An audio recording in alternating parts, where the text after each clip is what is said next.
国民党的中常会今日正式征调新北市长侯友宜来拼2024年的总统大选，搁再公布3项指标，强调侯友宜拢赢过郭台铭。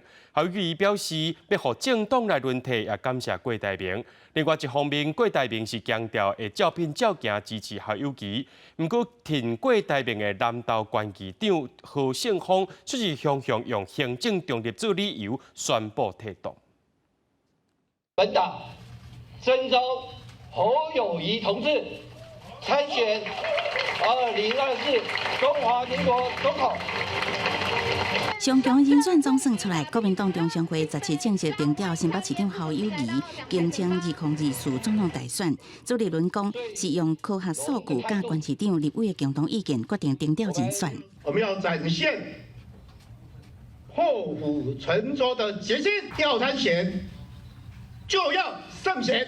得到征调的侯友宜表示，台湾社会冲突对立，真侪爱建设必须好好改变。搁三解讲要互政党搁再轮替，也无忘记感谢郭台铭。谢谢郭台铭董事长，为国为民，团结大家一起来打拼的精神。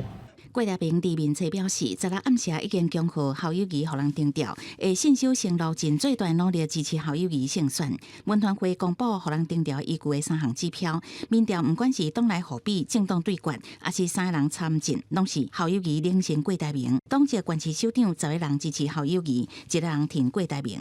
党籍立委甲立委提名人22人挺侯友宜，13人支持郭台铭。综合比分侯51.15，小可赢过48.85。那赢5月20要安排侯友宜甲立委参选人做伙做事，外界的关心是不是会邀请郭台铭？